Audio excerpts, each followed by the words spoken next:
Sveiki, aš esu Vaidas, o čia yra mano žmona Simona. Mes atvykome į šią programą iš Vilniaus. Jeigu pasiūlė, tai esam apie porą metų vegetarai. Ir tapę vegetarais pradėjome domėtis sveiką mitybą, atradom žaliavalgystę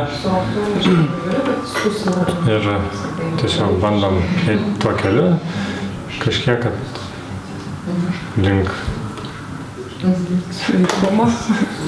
Ir tiesiog, kai pradedi jau eiti tuo keliu domėtis sveiką mitybą, supranti, kad labai daug ko nežinai ir ieškai, kur tą informaciją surasti.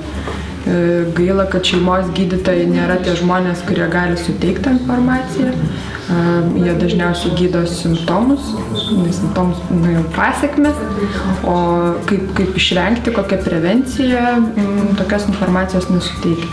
Tai galbūt pagrindinė priežastis ir kodėl čia esam ir kodėl bandom ieškoti būdų, tiesiog kaip patiems save gydyti ir supratom, kad esam atsakingi už savo sveikatą. Tai taip atrodo, kad jūs abu tikrai turite didelį norą, nes perspektyvoje, kaip minėjot, galbūt bus ir šeimos pagausėjimas ir patys norit sveikai gyventi.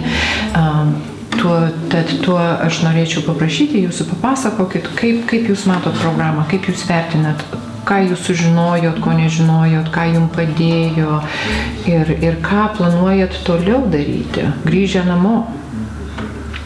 Tai labai sunku turbūt būtų visą tą tokią detoksikacijos programą atlikti namuose, nes ir aišku trūksta informacijos ir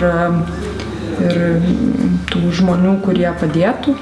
Ir vėlgi, aišku, tas bendrumo jausmas kartu kažką keisti yra paprasčiau, yra su ko pasikalbėti.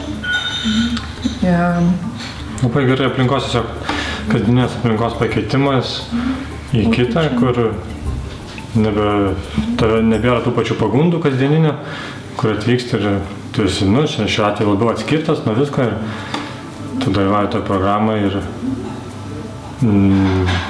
atsiskiri nuo kasdienybės ir taip lengviau išbandyti visą tą žalią maistą ir detoksikaciją.